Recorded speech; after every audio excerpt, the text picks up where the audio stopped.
So we've told you a lot about how the left is greatly overreacting to the overturning of Roe v. Wade. But the decision is triggering some unusual debates about pregnancy and abortion and what should or shouldn't be allowed. You know, exactly what you're supposed to do in a republic like ours. Have a debate, a robust debate.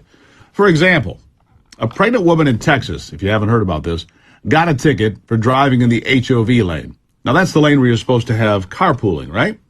She says the baby should count as another person in her car. Honestly, maybe it should, especially in a state like Texas.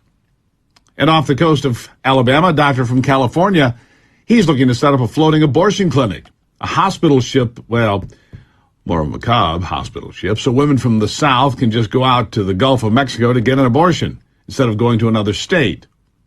With me to talk about that is legal analyst and trial attorney Dr. Wendy Patrick. Now, Wendy, two very different takes on the decision, two extremes here.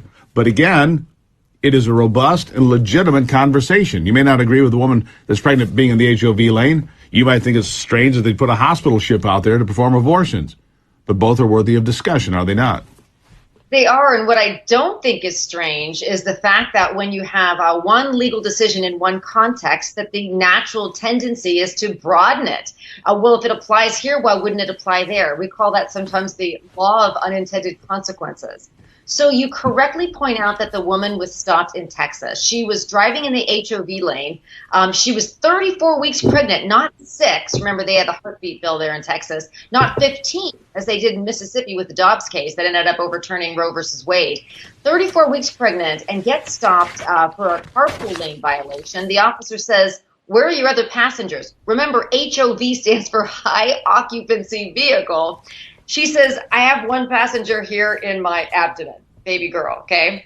But is that the context within which this definition of personhood was intended? I mean, is a person a passenger, or is personhood something that we're now going to appreciate in all contexts? Now, I have a feeling that she's probably not going to win the ticket. It'll probably be dismissed anyway. That's according to the cop that cited her. But you're right. It's a robust debate around some of these issues that were probably not intended or even thought of.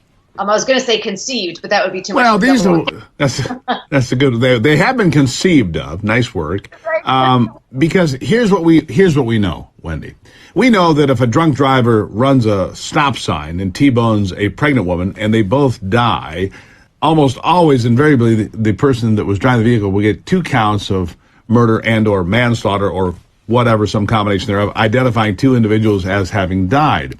If you're pregnant and you consume massive amounts of whiskey every day and you deliver a child with fetal alcohol syndrome, which is not uncommon in this country, certainly with the amount of homelessness we have and so forth, that child being born severely deformed or possibly stillborn, you can be charged with child abuse or murder there as well. I think her case is solid. Maybe I'm wrong. What do you think? Well, Steve, we've had laws, as you mentioned, like that on the books for years, and many people think they're not used as much as they should be. What's different here is the woman was using, the 2 people in the car, even though they're both in one seat, sort of as a reason that she should be able to drive in a lane designed for high occupancy vehicles, a lane designed to help the flow of traffic. But the question that you just asked, we will know next week. She is due next week, too. So next week is her court date and her due date. So she's either going to be in a courtroom or the delivery room. But either way, she already has a lawyer. Who wouldn't want to represent her in a case like that? I'll bet she found someone pro bono.